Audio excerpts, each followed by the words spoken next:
మరి ఇంకెందుకు ఆలస్యం, గెటప్ సీను గారి మాటలు వినేద్దాము. అందరికీ నమస్కారం అండి.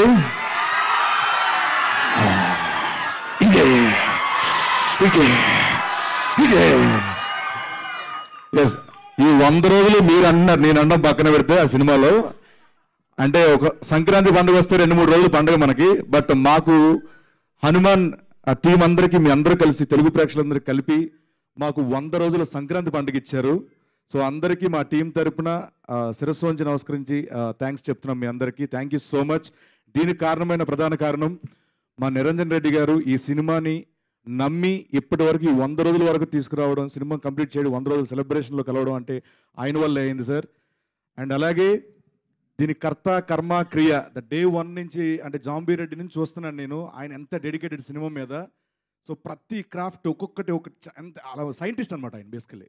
సో సైంటిస్ట్గా పుట్టాల్సింది, ఉండాల్సింది, ఆయన సినిమా డైరెక్టర్ అయిపోయారు ఆయన. ప్రశాంత్ వర్మ గారు sir, thank you so much. నన్ను జాంబీ రెడ్డి నుంచి హనుమాన్ వరకు నడిపించి, అంటే టీవీకి ఎక్కువ అయిపోతున్నానేమో, సినిమాలు తక్కువ చేస్తున్నానంటే క్రమంలో నాకు సినిమాల ద్వారా ఒక మంచి లెంతీ క్యారెక్టర్లు ఇచ్చి మిమ్మల్ని అందరినీ అలరించేలా చేసిన ఆ క్యారెక్టర్కి ఇచ్చినందుకు ప్రశాంత్ వర్మ గారికి మనస్ఫూర్తిగా ఎప్పటికీ గుర్తుపెట్టుకుంటాను సార్ నేను. అండ్ అలాగే మా హనుమంతు మిరాయిగా మీ ముందుకు వచ్చాడు, మిమ్మల్ని మెప్పిస్తాడు. సో సూపర్ యోధాగా మీ ముందుకు రాబోతున్నారు.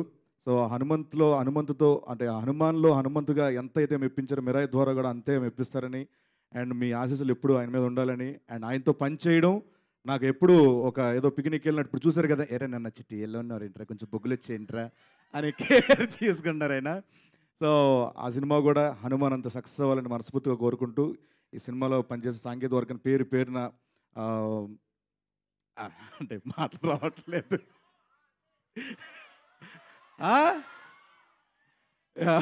ప్రతి ఒక్కరికి పేరున మా నమస్కారాలు తెలుసుకుంటూ, అండ్ నాకు అవకాశం ఇచ్చిన ప్రతి ఒక్కరికి thank you so much. Jai Hanuman, Jai Shriram. Thank you so much. ఈసారి సముద్రకాని గారికి పెద్ద sir, sorry sir, thank you so much sir.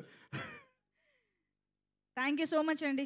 ఈసారి కాశీగా వచ్చారు, నెక్స్ట్ టైం రాజు యాదవ్గా కనిపిస్తారేమో.